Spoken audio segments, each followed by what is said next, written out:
Okay. Medyo mataas yung vlog natin ngayon ha. Kasi yung una nating pag-uusapan, itong si Senator Hontiveros, meron po siyang interview sa TV5, or News 5, no? Na inamin niya mismo na mahirap raw talunin itong si Vice President Inday Sara Duterte. Bakit kaya mahirap talunin itong si Vice President, 'di ba? Parang inamin niyo na, Hontiveros, na desperado na kayo, kaya pala kayo nakipagkaalyado sa Administrasyong Marcos ngayon. Kasi ang hirap talunin ni VP Sara. Ito yung interview niya. Panoorin natin at magre-react tayo dito. Nandun po ba yung talagang pagkilala na mahirap talunin ang isang Sara Duterte sa pagkapangulo sa 2028? So, ayon ako kay Sen. Frank. As of today, siya talaga ang pinakamalakas na kandidato. So inamin niya as of today, si VP Sara ang pinakamalakas na kandidato. Hontiveros, kung ikaw tunay ka na may malasakit sa taong bayan, dapat respetuhin mo yun. Yun ang point ko. Bakit mo pilitan yung sarili mo na kalabanin mo si VP Sara sa 2028 na alam mo namang talo ka? Alam mo na ayaw ka ng taong bayan.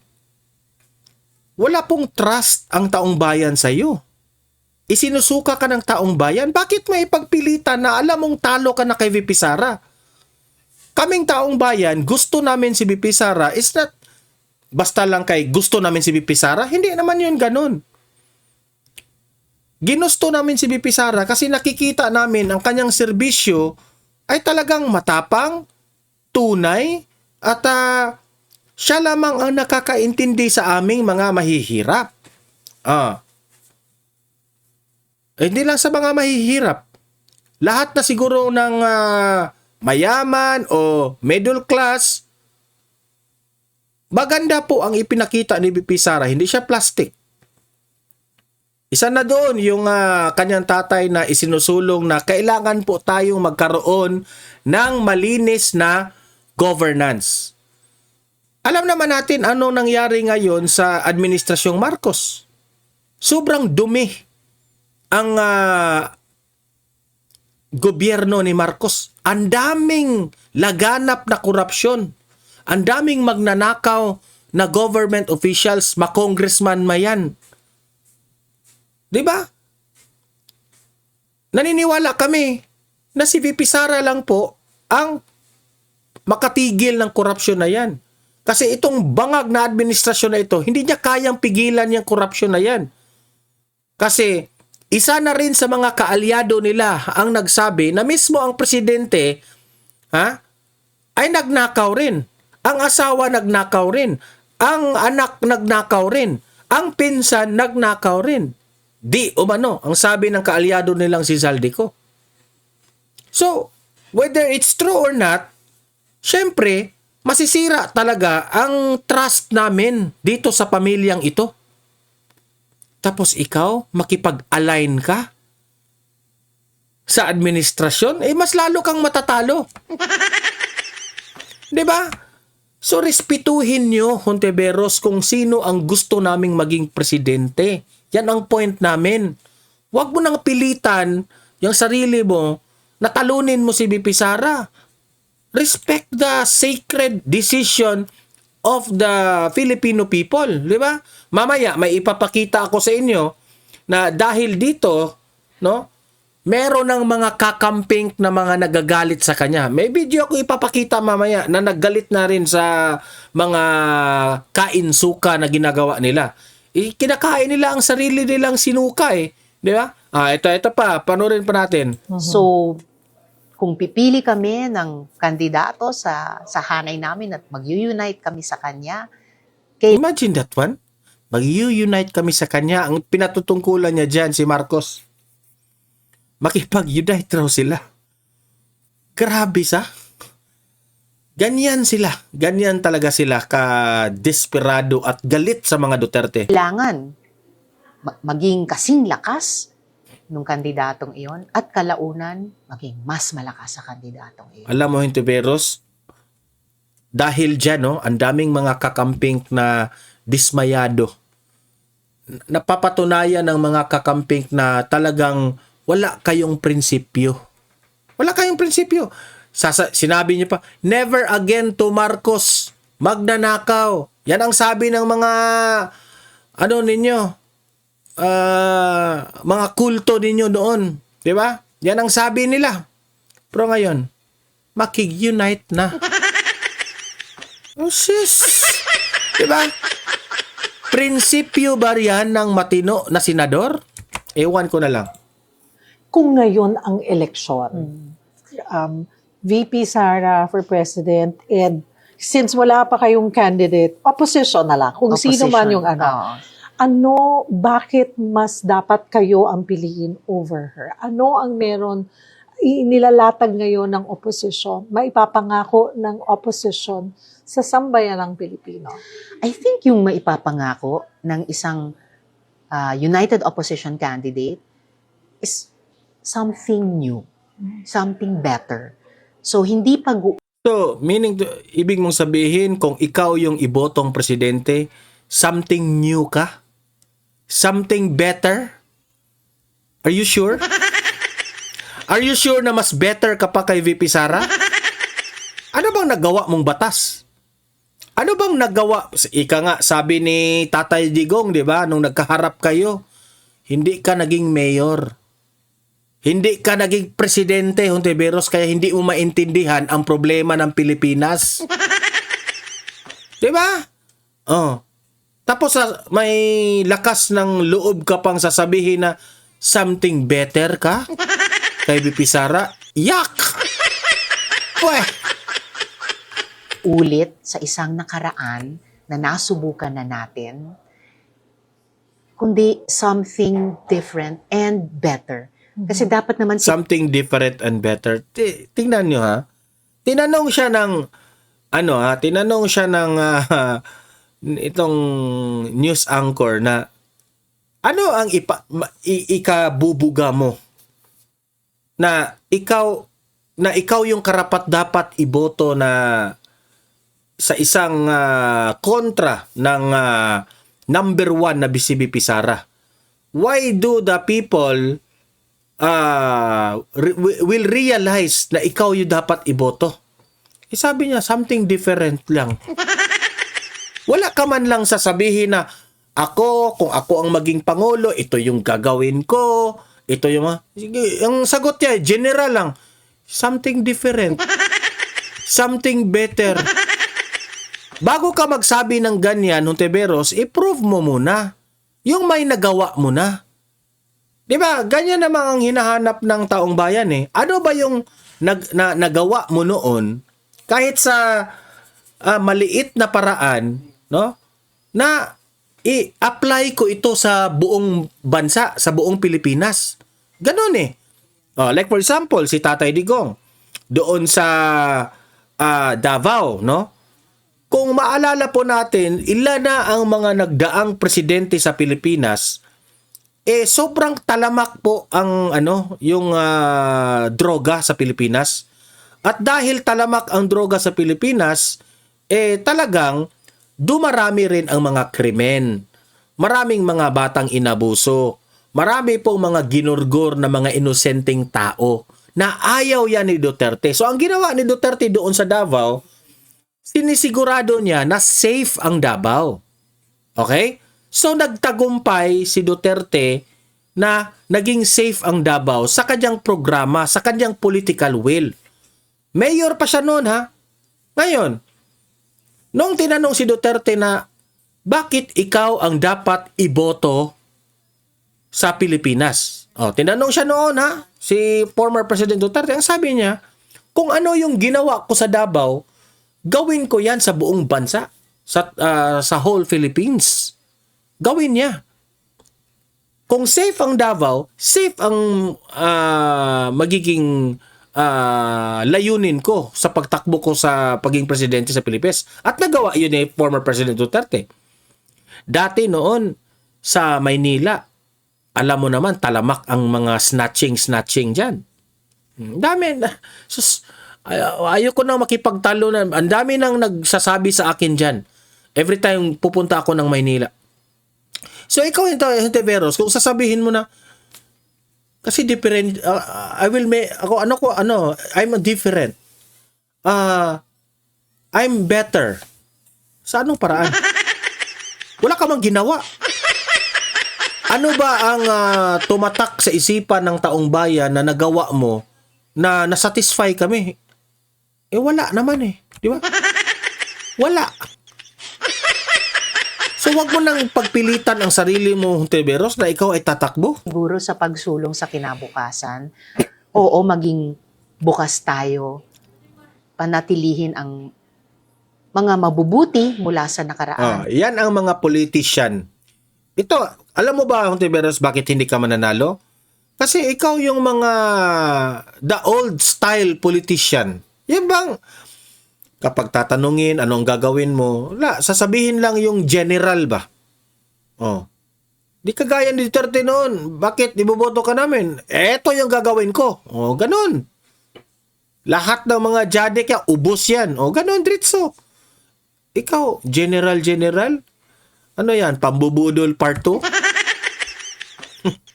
Pero, iwan din natin yung mga lumang bagay na nasubukan na natin na we want something better.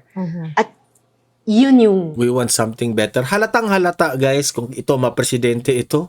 Wala ito. Walang direction nito. Siguro wala nga itong plano Kung mapresidente ito, wala itong plano. Why?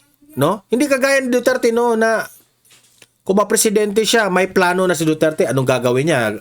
Gagawin ko a lot of infrastructures, ipasave ko yung itataas ko yung ekonomiya. Ito, wala. What comes around goes around. Yun lang ang gagawin nito. Ha? At tingnan mo yung mukha niya. Salig ba mo, anak? Tapos kung mukha yan, Hontiveros. Sa totoo lang, Hontiveros, no? Hindi mo kaya maging presidente, Hontiveros. Sa totoo lang. Ha? Pero, ewan ko.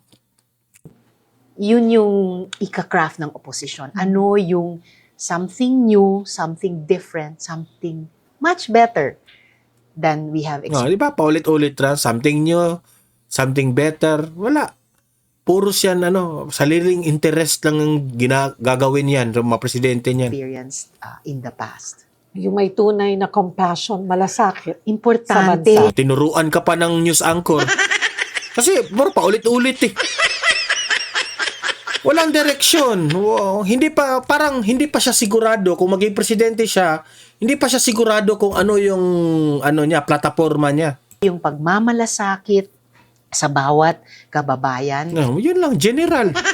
Malasakit. Normal yan. Isama natin yung strength na binanggit mo kanina kasi kailangan malalakas tayong lahat at malalakas yung mga leader natin para Wala talaga. Lustay talaga. Utak nito. kahit ng napakaraming mabibigat na hamon, kailangan magpoprotekta. Alam mo, Hontiveros, nabanggit niya ang word na hamon. Nakikita ko kasi sa puso mo, Hontiveros, para kang si Trillanes, yung puso mo, puros galit. Galit sa away politika. Yan. Kaya kayo, hindi kayo kaya walang gusto sa inyo Kasi deserve naman ng ating mga kababayan to feel secure. Mrs., bubulahin mo pa kami.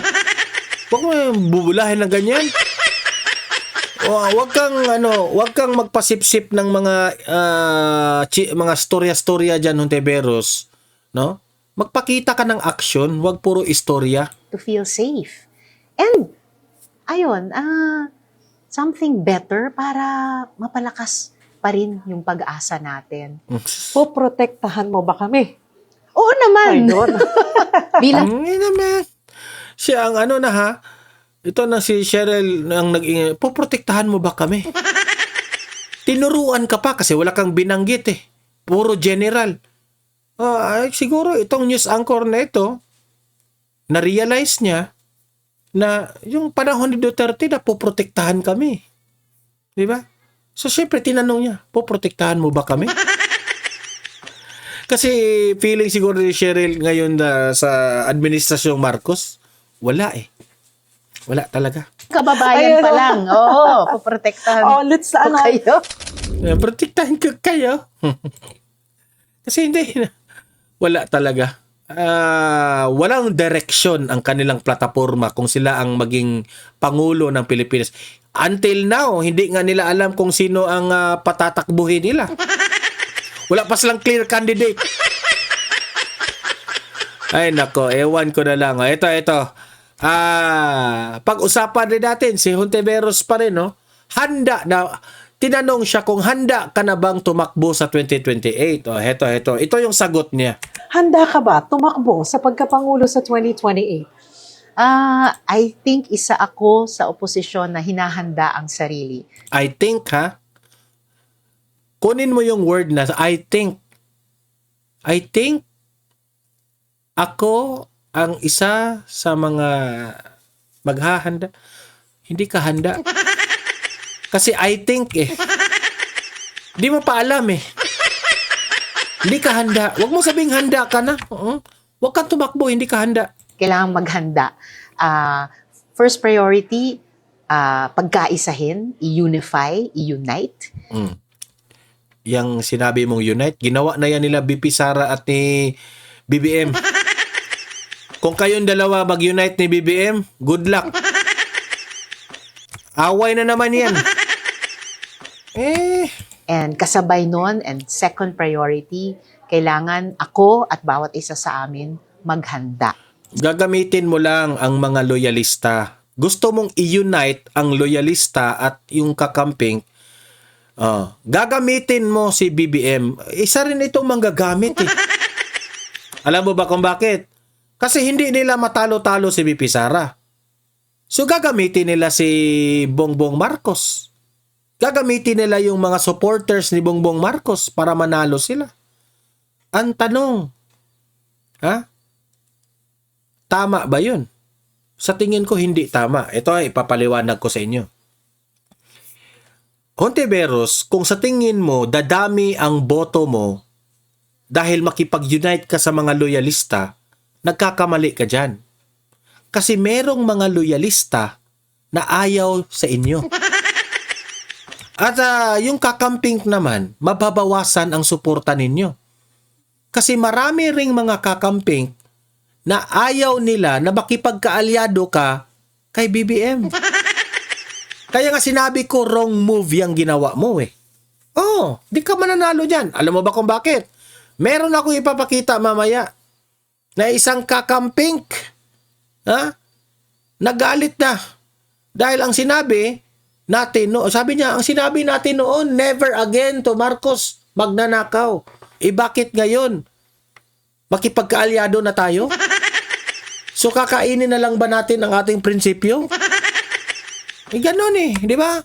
Sa posibilidad na yon dahil napakalaking trabaho na kailangan talaga ng ating bayan at kailangan kung sino man sa amin ay tumakbo, kung maging Pangulo o Vice Presidente, dapat talaga ibubuhos ang buong sarili and kailangan up to the job kami. So ako hindi ako maniniwala kay Hontiveros. Obvious talaga na yung ginawa ni Hontiveros, pambobola sa taong bayan. Bobolahin niya ang mga loyalista kasi alam niya ang mga loyalista galit sa mga Duterte, galit kay VP Sara. Siyempre, gusto rin ng mga dilawa na sila yung hahawak sa pwesto, makipag-unite na lang sila. Kung ako ni Marcos, wag kayong magpagamit. Kasi manggagamit kayo eh. Marcos, wag kang magpagamit kay Hontiveros. Kasi ugali mo yan. O maggamitan kayo. Ewan ko na lang. Ito yung sinabi ko sa inyo na isang kakamping na galit dito sa move ni Hontiveros, ni na Trillanes, ni na Sino ito? Sina Kiko Pangilinan. Kasi kung makikita nyo, si Kiko Pangilinan at si Sharon ngayon, di ba? Halos didilaan na yung mukha ni BBM. Kasi yun lang siguro ang tanging paraan para manalong Vice President si Kiko. Halik na sila ngayon sa administrasyon. Halik na sila. Dahil dyan, merong mga kakamping na nagalit na. Bakit naman kayo ganyan? Bakit naman tayo makipagkaalyado sa mga Marcos? Di ba? Ito, panoorin nyo itong isang kakamping na nagpalabas ng kanyang galit, sama ng loob dito sa mga leader ng kakamping. Ito. Panoorin natin. You know, it's really sad that some kakampings, some progressives are now considering aligning themselves with the Marcoses. Oy, taga lang, hindi to fake news. Trillanes said it himself na kailangan magkaroon ng united opposition if you want to defeat Sara Duterte. Even Senator Risa Ontiveros herself said that kailangan pag-isipan maigi kung makipag-align ba sila with the administration. Nag-agree ako, dapat hindi na makaupo si Sara Duterte o kung sino mang Duterte. Agree siya na hindi na dapat makaupo si VP Sara. Siyempre mauunawaan natin to kasi kakamping ito. Okay? Patuloy. Sa Malacanang. This is not me being a DDS pero y'all are proving Hindi ka DDS, kakamping ka boy. Hindi kami magagalit sa'yo, kakamping ka boy. Hindi ka DDS. Sige, ilabas mo ang sama ng loob mo boy. their narrative na kain-suka. Kain-suka daw ang mga kakamping. And it's becoming true. It's becoming true. Hoy, Ontiveros, Ontiveros, isa ninyong kakamping na it's becoming true, nakainsuka kayo. Kainsuka kayo. Di ba? Hindi tayo nagkakamali sa ating analysis natin na sabi ko, meron talaga mga kakamping magagalit yan. Kasi what do you mean the leaders are considering an alliance with the administration? Sobrang mali. Kasi ang sigaw noon, never again, Marcos magnanakaw. Diba? Imagine all the people who went through the martial law na hindi pa nabibigyan ng hustisya, the victims of EJK na nilapastangan din ng administrasyon na to, in-invalidate, yung mga pinaglalaban ng mga progresibo mula noon pa. And hindi ba si Marcos mismo yung gumawa ng budget and nagkaroon ng insertion dahil sa mga kaalyado ni Marcos? Kumbaga, naging utak siya ng 2025 GAA. You know, just for 2028 elections, the progressives are considering this alliance. And this is not just moral posturing or virtue signaling or whatever you call it, moral politics, whatever. This is not just that. What do you mean purism or moral politics lang to? But shouldn't your politics be based on your integrity? Correct. Hindi ba dapat ang politika natin ay moral? Paano mo sasabihin nilalabanan mo ang korupsyon, ang pagiging immoral ni Duterte? Kung i-align mo yung sarili mo sa isang immoral na tao, di ba? Correct. It's ridiculous. It's a contradiction. Alam mo yung point niya? Tama siya Tama siya. Agree ako. Kasi, sila Hontiveros, galit sila sa korap. Di ba? Galit sila sa korap. Lagi nilang nagrarally sila na ikulong na yung mga korap, ganun, ganyan, kung anong mga pautot nila. Ngayon, dahil sa meron silang ambisyon na maging presidente na sa tingin nila imposibleng mangyari kasi nakikita nila si BP Sara na ang hirap talagang talunin si BP Sara. Kasi ang lakas nga sobrang taas yung trust rating. Ngayon, ang naisip ni Hontiveros makipag-unite para raw matalo si BP Sara, makipag-unite kay BBM. Ang punto nitong batang ito, sabi niya, makipag-unite ka? sa isang taong galit tayo ha, sa immoral na tao, tapos makipag-unite ka sa isang immoral na tao para lang manalo ka? So anong ibig sabihin? Halatang halata na itong si Hontiveros at yung, lahat niyang gustong tumakbo ng mga dilawan na pagka pangulo, kasi wala pa silang ngayon wala pa silang klaro kung sino ipatatakbo nila eh. Kung sino man ang tatakbo sa kanila, halatang halata na yung gusto lang nilang makuha ang pagiging president na sa kanila. Political interest. Wala na sila. Kasi kung ikaw, tunay ka, may prinsipyo ka, sasabihin mo talaga na ayoko makipagkaalyado kay BBM. Kahit yun na ang tanging paraan na mananalo ako, na makipag-unite ako sa mga loyalista, ayoko pa rin. Kahit sabihin ninyo na matatalo ako, mas mabuti na lang na matalo ako kesa kainin ko yung prinsipyo ko. Di ba?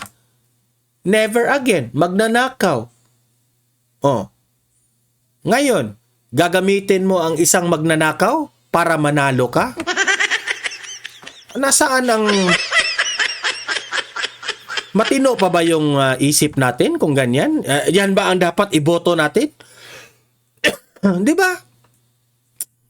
This is shameful kasi just for an election, 2028 election, puro na lang election ang sinasabi. You can call it being realistic. You can Pati siyang mismo itong kakamping na ito, na-realize nila na ang kanilang mga leaders, sina Hontiveros, Trillanes, si Pico Pangilinan, election na lang ang laging iniisip natin. Na mananalo sa election. Election. Yan ang laging iniisip nila, election. Hindi na ba natin iisipin kung paano natin ipapaunlad ang ating bansa? Bakit itong eleksyon na lang lagi ang ating inaabangan?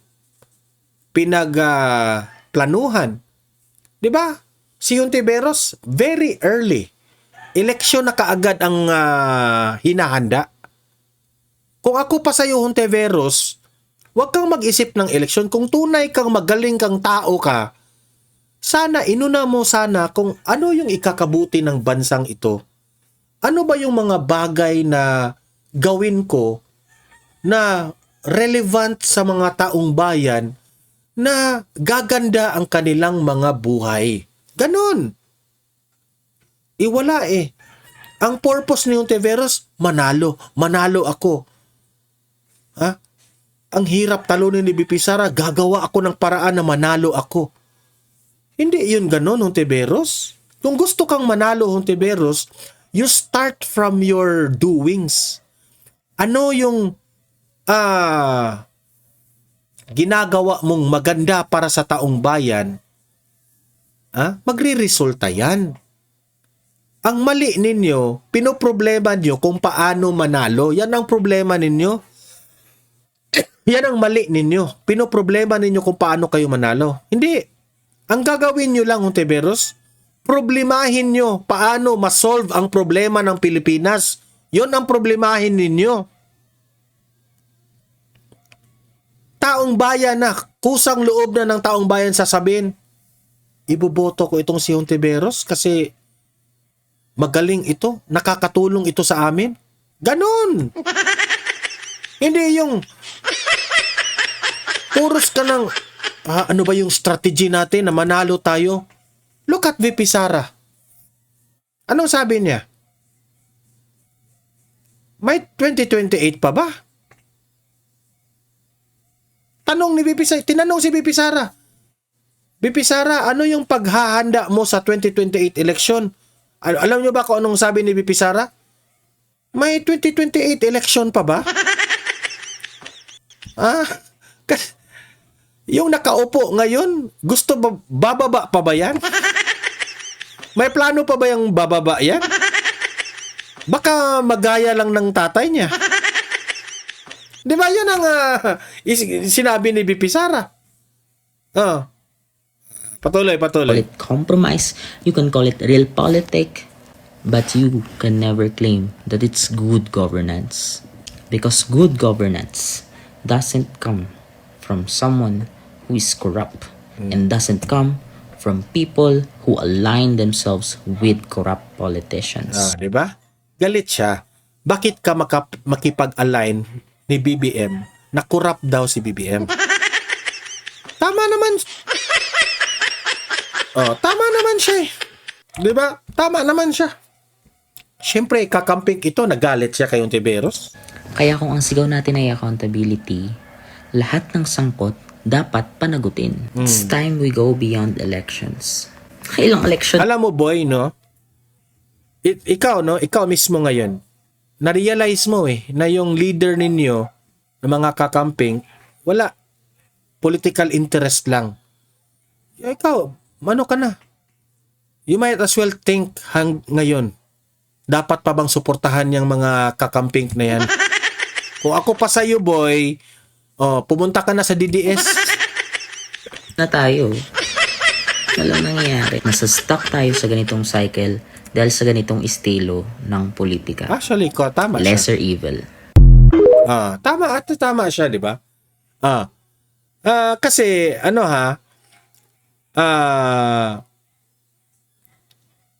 papatunayan ko sa inyo mamaya, no, na, ito pala.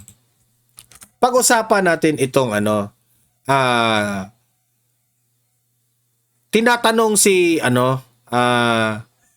ito. Ito yung ipapakita ko sa inyo. Ay, saan ba yon? Ito pala, hindi ko na add, no? Ipapakita ko sa iyo ito. Itong kay Malutikia. Ayan, ito. Ito yung may prinsipyo, di ba? Kung si Hontiveros walang prinsipyo, di ba si Hontiveros, ito yung kaibahan ni VP Sara at ni Hontiveros. Kung si Hontiveros kakainin ang sinuka para lang manalo, eto naman si VP Sara. Tingnan nyo ha, tatay na ito ni VP Sara ang pinag-uusapan. Kasi tinanong si VP Sara VP Sara, willing ka bang kausapin si Bongbong Marcos para maipabalik si Duterte dito sa Pilipinas? 'Di ba? Para bang susuyuin si BBM at magkaibigan na lang sila ni BBM.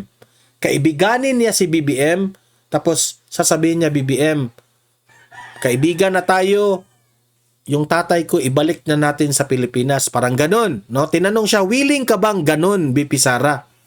Ito yung tanong ni ito yung sagot pala ni BP Sara. Dito mo talaga makikita na grabe yung prinsipyo nitong si BP Sara.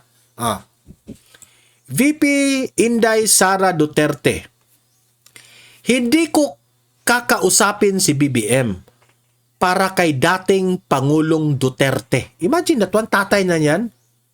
'Di ba? Kung ibang tao pa yan, sige, kakainin ko na lang yung prinsipyo ko para lang maibalik ko yung tatay ko. 'Di ba? Merong ganon. Tatay mo yun Buhay ng tatay mo yun Kahit ka siguro ako, papayag na lang akong kakainin ko yung suka ko para maibalik lang yung tatay ko sa pagmamahal ng tatay ko. Pero, wag ka. Si VP Sara, grabe ha. Grabe. Prinsipyo talaga. No? Tingnan nyo. Hindi ko kakausapin si BBM para kay dating Pangulong Duterte. Dahil sa akin is yung ginawa nila na kidnapping ng isang Pilipino sa loob. Government kidnapping ng isang Pilipino sa loob ng ating bansa, which is si Tatay Digong. Kung ano man yung legal problem ni dating Pangulong Duterte ngayon, ay problema niya at syempre ng pamilya namin dahil ama namin siya. Pero for me, sabi ni BP Sara, for me to go to him, ni BBM, na mag-request on behalf of former President Duterte? No. Grabe ito, guys. Itong prinsipyo nito. Masakit ito. Tatay mo yun eh. Pero pinanindigan pa rin niya yung prinsipyo niya. Dahil alam niya, na bangag ito, corrupt itong taong to, ayaw niya. Lalapit ako sa'yo.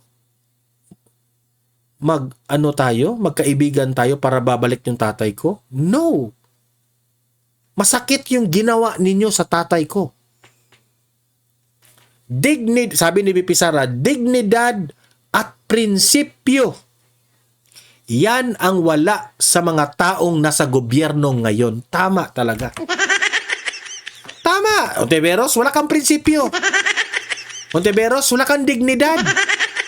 Kaya hindi kayo mananalo. Kaya hindi kayo mahal ng taong bayan. Ito yung sikreto ni BP Sara. Prinsipyo. Kaya taas yung trust rating niya. Mahal siya ng taong bayan dahil sa kanyang prinsipyo. Kung sasabihin niya, no, no. Kahit it will sacrifice my family sa aking tatay. Grabe guys. Kaya si VP Sara talaga ang para sa taong bayan talaga. He will fight for us. Ito yung babaeng willing makipag-away para sa atin. We will fight for our right, our safety. She will protect us. Sa kanyang prinsipyong ipinakita, mahal niya ang taong bayan talaga. Or transactional, 2028. Sabi niya. Di ba? Ito naman yung komentaryo ni Malutikia dito. Kaya, daming takot. Daming takot kay BP Sara. Di siya maintindihan, kaya buang daw. Kaya yan naman ang sabi ni Trillanes, di ba, may tupak raw si BP Sara. At sa mga karamihan sa mga loyalista at mga kakamping, yan ang sasabihan nila, may tupak raw si BP Sara. Nagwala.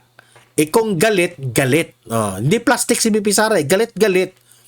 Di mapakiusapan dahil sariling isip. Ayan. Hindi makokontrol si BP Sara. Ayaw ng pera, kaya mahirap bilhin si BP Sara. Ayaw ng palakasan na halos lahat ng politiko ay tanyag. Correct. Di ba? Walang palakasan. Level, equal tayo. Simple sa ayos at pananamit. Di mahilig sa alahas o relo o material na bagay. Simple. Di mabarkada, pamilya, constituents ang mahalaga. Di ba? Kitang-kita mo naman eh. Ang importante kay BP Sara, na secure ang taong bayan.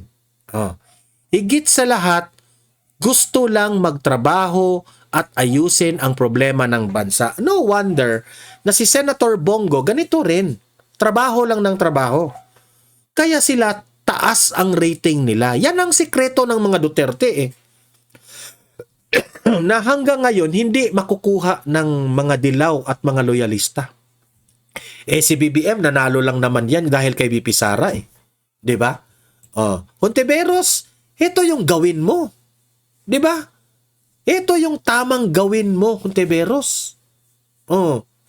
Hindi yung makipag-alyado kami kung yan lang ang gagawin namin para matalo si BP Sara, bla bla bla bla bla bla. Wala kang prinsipyo, ayaw namin sa'yo. Simple as that. Eto naman, bakit ko ba nasabi na galit na ang taong bayan sa mga korap? Kaya nga si BP Sara nag-number 1 kasi kapag mapresidente si BP Sara, talagang tutudasin niya lahat ng korap sa gobyerno. Papatunayan ko sa inyo na ang taong bayan galit na sa korupsyon. Pero itong si BBM, sa kanyang manggagamit at budolerong tao, kasi binudol niya si BP Sara noon, ngayon, bubudulin na naman niya ang taong bayan, ha? Na kunwari si BBM galit sa korupsyon. Kunwari kakampi si BBM sa taong bayan sa usaping korupsyon. Kunwari kakampi kay, sabi ni BBM, kagalit ako sa korap. Kakampi ako ng taong bayan. Sa korupsyong ito. Kasi galit na ang taong bayan eh. I'm with you. Ito yung balita ha. Magre-react tayo dito. Yang mga kurap na yan, managot ng husto. At kawawa ang mga mamamayan talagang napakahirap dahil imbis na mapakinabangan ng mga mamamayan, napunta sa mga kurap sa bulsa nila napunta. Kaliwat kanan ang mga balita tungkol sa mga katiwaliang nasa likod ng mga ahensya ng pamahalaan, partikular na sa mga proyekto kontra baha. Mismo ang Pangulo ang nanita sa mga opisyal ng gobyernong nakikinabang sa pondo ng bayan. Kaya Mismo raw ang Pangulo ang naggalit na raw. Yo, wow. Pero anong sabi ni Zaldico? Ha? May maleta pala? Ay, nako. sa mga nakikipagsabwatan upang kunin ang pondo ng bayan at nakawin ang kinabukasan ng ating mga mamamayan. Mahiya naman kayo. Weh! Mahiya ka sa sarili mo. Mahiya ka sa sarili mo. Sa inyong kapwa Pilipino. Sa ginawang pag-aaral ng Okta Research sa 1,200 na mga Pilipino nitong December 2025, lumabas na 73% ang naniniwalang panunuhol o bribery ang pinakatalamak na anyo ng korupsyon. Sinundan ito ng irregularidad sa paggamit ng pondo ng bayan na may 66%, habang pumangatlo naman ang vote buying na may 62%.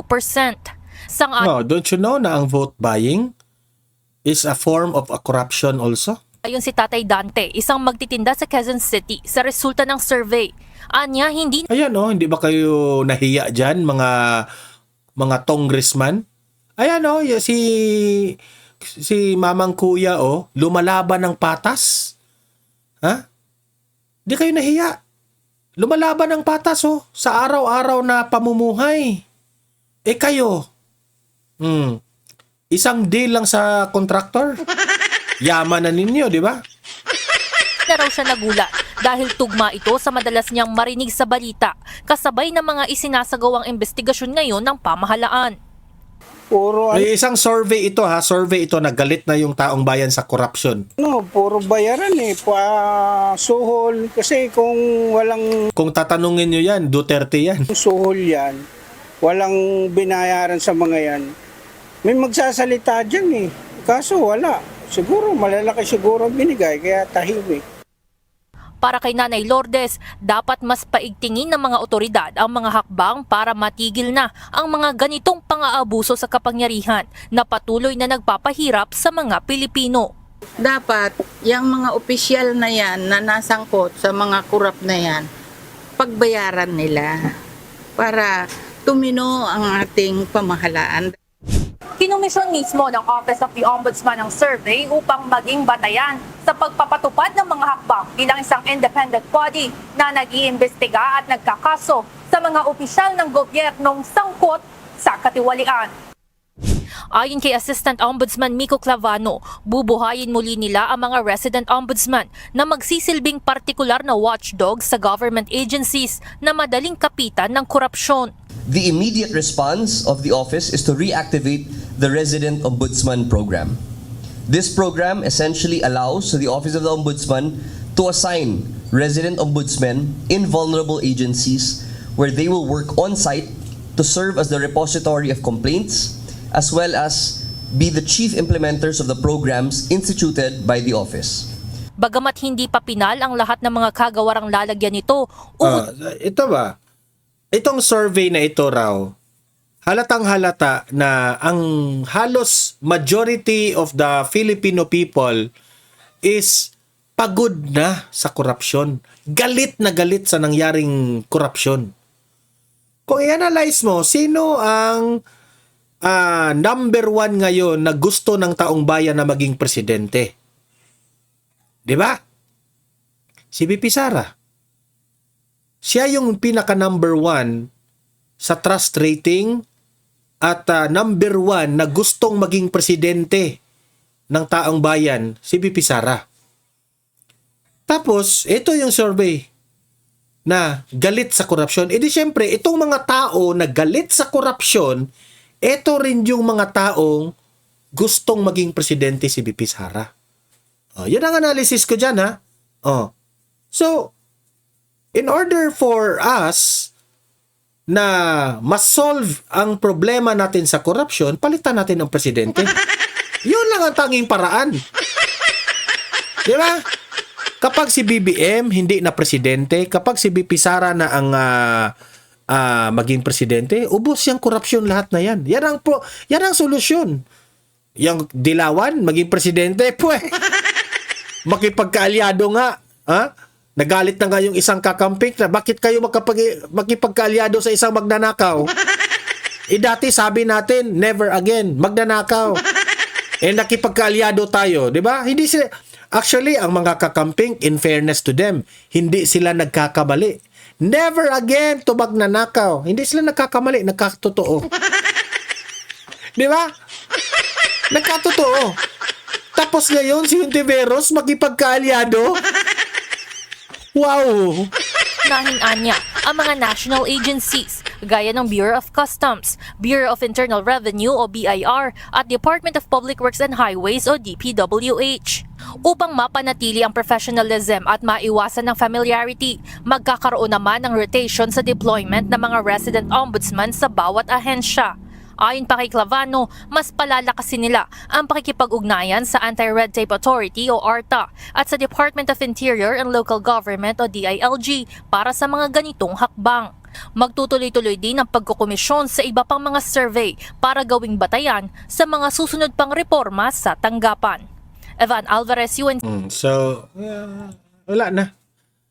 Alam na natin yan na ang taong bayan naghahanap yan ng leader na makapag-solve dito sa corruption issue. Okay? Eto, bakit galit ang mga kakamping ni BBM? At bakit galit ang mga DDS kay BBM? Alam nyo ba? Bakit galit kami? Bakit galit kami? Huwag natin kalimutan ang sinabi ni Senator Amy Marcos. Heto, ipapakita ko sa inyo, ha. Huwag niyong kalimutan ang sinabi ni Senator Amy Marcos sa sarili niyang kapatid. Maghapon sila. Lahat sila nagiinuman at gumagamit ng cocaine. Kasama ng asawa at barkada. Tulad ng ama ko, kinastigo ko ang mga barkada niya. Ang nasirang si Bong Dasa, si Edvi Cruz, Inigo, Tony Bo. Ayan, Sandro Marcos, party-party. Liza Marcos, party-party. BBM, party-party. Ang sinabi ni Amy, yung kapatid, lulong silang lahat. Tapos makipagkaalyado kayo? Yak! Ew! Hoy, Sap Anton, alam po ninyo yan. Naging gobernador siya ng Ilocos. Alam Ayan, party-party sila, ng mga tao doon na halos hindi siya pumapasok. Tuwing ko kumprontahin ko siya, ay nagsasabi siyang magbabago na siya, aalisin na niya ang bisyo. Hanggang sa may breaking news tayo, binigyan ako ng balita ng aking asawa. Ngayon lang ito. Vice President Inday Sara Duterte, nag-breaking news ngayon lang. She will run for president sa 2028. Palakpakan!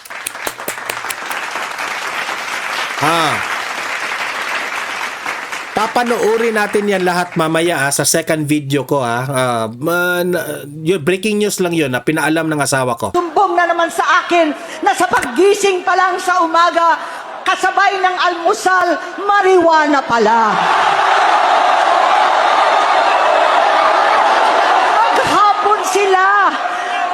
Ayan, saya-saya ni Sandro Marcos sa taas, Sila nagiinuman at gumagamit ng cocaine.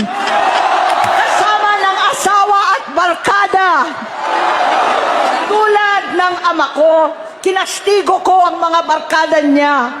Ang nasirang si Bong Dasa, si Edvi Cruz, Inigo, Tony Boy, Sap Anton, alam po ninyo yan. Alam nyo, sa totoo lang, dapat hindi natin kalimutan itong sinabi ni Senator Amy. Kasi ako naniniwala ako na lahat ng sinabi ni Senator Amy dito, totoo. Ayan pruweba party-party. Sa party na yon, anong mangyayari? Sabi nila, gumagamit ng cocaine, marijuana. Diba? Ito ba yung, kayo mga loyalista, ito ba yung idol ninyo? Yak! Ito pa. Ang nakakasakit.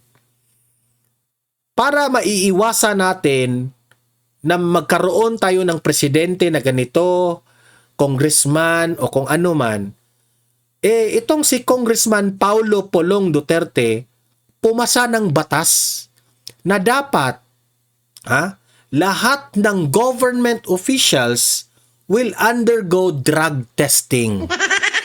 Which is sang-ayon ako dito kay Congressman Paulo no? Pero ang nakakasakit, bakit hanggang ngayon hindi ito sinuportahan? Hindi ito sinuportahan ng lower house at ito sa Senado. Nakapagtataka. Bakit galit ba takot ba kayo sa presidente? Kasi ba sabi nila gumagamit ang presidente. So itong panawagan ni Congressman Paulo Duterte na lahat ng mga government officials ay undergo ng drug testing, hindi sinuportahan. Ito pakinggan ninyo ito. Maganda itong sinabi ni Alvin Antorisem. Panoorin ninyo. Alam nyo ba guys, hindi ko talaga maintindihan. Ayaw natin sa mga taong addict, ayaw natin sa droga, no? That's explicit in the culture and in the totality of the Philippines as a country and of us people. Pero nagpasa ng batas or nagsubmit ng bill si Congressman Paulo Duterte sa lower house and Senator Robin Padilla sa Senate, a bill requiring public official to undergo drug test or hair follicle test, may it be mandatory or let's say random. Alam niyo ba ano yung nangyayari sa bill? Wala. Hindi inaktuhan, walang nangyari literal. Kasi parang walang support sa mga kongresista at mga senador. And yet, there are already claims that the President of the Republic of the Philippines, coming from the sister herself, na nag-undergo na daw ng rehab, hindi pa rin na lunasan. Si BBM na-undergo na daw ng rehab, sabi ni Amy. Ngayon, bangag pa rin. At lahat ng mga taong nakapalibot sa kanya, wala naman talagang concern sa kanya, hindi inaalagaan. Pero I don't really understand why these congressmen and women and also senators are not expediting, passing and making it into law, requiring public officials much more, yung mga senador, mga presidente, yung mga high public ranking official ba. Dapat kayong lahat i-undergo kayo ng drug test or hair follicle test to ensure na walang bangag na nasa gobyerno. Correct. An ordinary individual, in order just the idea to be considered for a job, we are required for a drug test or let's say a medical, to secure a medical certificate na including na yung drug test doon para man lang makonsider pa sa isang job, which by the way pay us probably the minimum wage or below the minimum wage, but we comply because that is required. Bakit there seems to be an exemption sa inyong lahat? Correct. Are you gods? Sino ba kayo? Nabinoto man kayo ng mga tao dyan exclusively in order to advance the welfare and interest of the people. So, I think you need to reconsider your position here. What do you think, guys? Kasi this is a very timely and relevant issue and it needs to be done the soonest possible time. Correct. Don't you think? 'Di ba? Ako, tama talaga ito, no?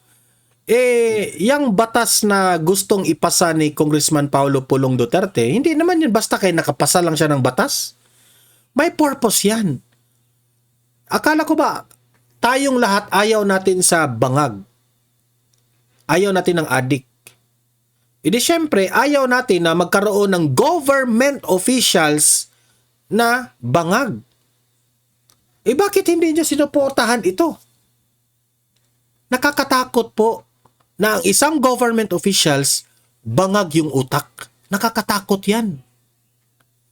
Kasi it will affect the decision making. It will affect their planning. Sa totoo lang. Okay? So tama si Alvin dito. Wala tayong dapat gawin dito sa mga gumagamit ng mga government officials. Nakakatakot po ito. Kasi ang mga utak nila, sira na yan. Sabog na yung mga utak. Paano sila makapagplano kung ano yung ikakaunlad ng bansa natin? Paano sila makaisip ng tamang paraan para masugpo ang mga korupsyon? Kaya ba, ang daming mga corrupt na official ngayon kasi sabog na yung mga utak? Alam nyo, simple lang ang ginagawa ni Congressman Paulo Pulong Duterte. But this is very effective. Kapag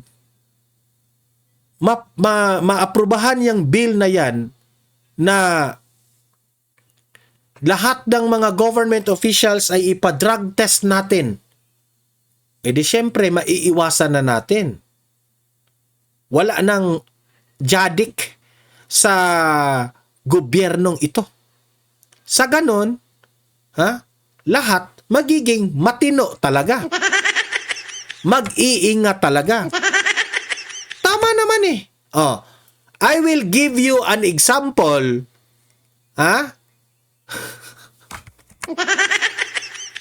May ipapakita akong video sa inyo. Bigyan ko kayo ng example, Bakit kailangan dapat ipa-drug test ang lahat ng mga government official? Ito yung example ko sa iyo. Bakit kailangan ipa-drug test lahat ng mga government officials? Ito.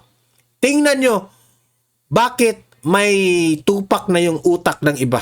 It is their rule. It is the rule of ICC that they come in when there is no judiciary. They come in when there... Ito yung sinabi niya ng unang taon ng kanyang pagiging presidente. Tingnan nyo paano nasira yung utak. There is no police force. We have a judiciary. The Chief Justice, former Chief Justice, sitting right here. He will explain to you how healthy and robust and... Kasi tinatanong siya dito, napapayag ka ba na ang ICC pupunta dito sa Pilipinas at huhulihin si Duterte? Sabi niya, hindi yan pwede. We're not a member anymore. No means no. Sabi niya. How active the judiciary is. The police force, I think, the same thing. So that is the reason. It is not. We are well within. We are well within international law when we take the position of not recognize the jurisdiction of ICC in the Philippines. One follow-up, sir. So if the ICC... By the way kung kayo po ay hanggang ngayon nakaluod pa rin dito sa 58 minutes na tayo, i-consider niyo i-subscribe itong channel na ito I-subscribe din niyo po para updated kayo sa mga trending natin na mga balita. Libre lang ang mag-subscribe, walang bayad yan. At mag-like, share naman kayo, okay? issues an arrest warrant against former President Duterte, will the Philippine government hand him over? Will we do what? Will the Philippine government hand him over if the ICC... We don't recognize the warrant that they will send to us. So that's a no? That's a no. Thank you, sir. That's a no, No! This morning. Ngayon, eto na siya. Ganito nakasira ang utak niya. From Hong Kong on Cathay Pacific flight number CX907. Mr. Duterte was arrested in compliance with our commitments to Interpol. Hours before his arrival, Interpol I hate drugs. I hate drugs talaga. Ay nako, 'di ba? Yan ang sabi ko sa inyo. Bakit kailangan natin na suportahan itong batas ni Congressman Pulong? Na dapat lahat ng government official ipa-drug test natin. Manila received an official copy of the ICC warrant. This prompted the Prosecutor General of the Department of Justice to serve the warrant. Interpol asked for... Diba? Biglang nag-iba ang utak. Ganyan yan. Tama yung sinabi ni Senator Ivy. Naniniwala ko doon na gumagamit ito. Kasi, yung decision making mo biglang mag-iba. Sabog eh. for help, and we oblige because we have commitments to the Interpol which we have to fulfill. If we don't do that, they will no longer help us with other cases involving Filipino fugitives abroad. This is what the international community expects of us as the leader of a democratic country that is part of the community of nations. So I'm sure that the details that surround this what has happened today are familiar to you. I just wanted to make very, very clear and give you the facts from for the departure of former President Duterte from the Philippines. Thank you. Diba? Ganyan. Nag-iba ka agad. Noon, dati niya sinabi, no! Di natin ipapahuli si Duterte. Pero ngayon, ipapahuli na natin. I hate drugs. Kaya sabi ko sa inyo, nagtataka tayo bakit hindi sinuportahan itong drug testing for all government officials. Hay nako. So, ayun guys, no, malinaw sa sikat ng araw ang ating mga talakayan. I hope you are happy and natuwa kayo sa ating mga paliwanag. If natuwa kayo, consider na i-like at saka i-share itong video na ito para lalawak pa ang audience ha, at marami ang makanood, makaparticipate sa ating comment section. Sa comment section, ilatag nyo ang opinion ninyo tungkol sa ating mga tinalakay. Okay? Importanteng mag-comment para babasahin natin yan. Okay? And sa mga bago pa lang dito sa aking channel, mag-subscribe na po kayo sa Donmar TV para lagi kayong updated sa ating mga trending na mga balita. Libre ang mag-subscribe, walang bayad yan. Okay? See you in my next video. Have a great day. Have a great night. God bless po sa ating lahat. Mabuhay ang Pilipinas and God save the Philippines. Bye-bye.